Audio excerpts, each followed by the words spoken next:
Predsjednica američkog predstavničkog doma Nancy Pelosi rekla je da njena poseta Tajvanu ni na koji način nije u suprotnosti sa dugogodišnjom politikom Vašingtona prema ovom samoupravnom ostrvu nakon što je sletela u Tajpej u utorak, nešto nakon 22 časa po lokalnom vremenu.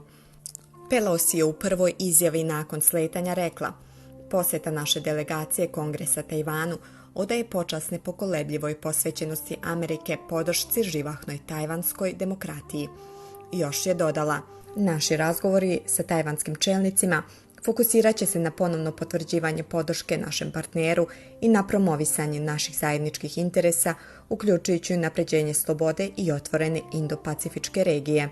Da podsjetimo, Tajvan nije naveden u Pelosijevoj službenoj karti putovanja koji uključuju posjetu Singapuru, Maleziji, Južnoj Koreji i Japanu, ali su se posljednjih dana pojavile spekulacije da će treća najviša ličnost u američkoj vladi posjetiti ostrvo, što je podstaklo oštru reakciju Pekinga, koji Tajvan smatra svojom teritorijom.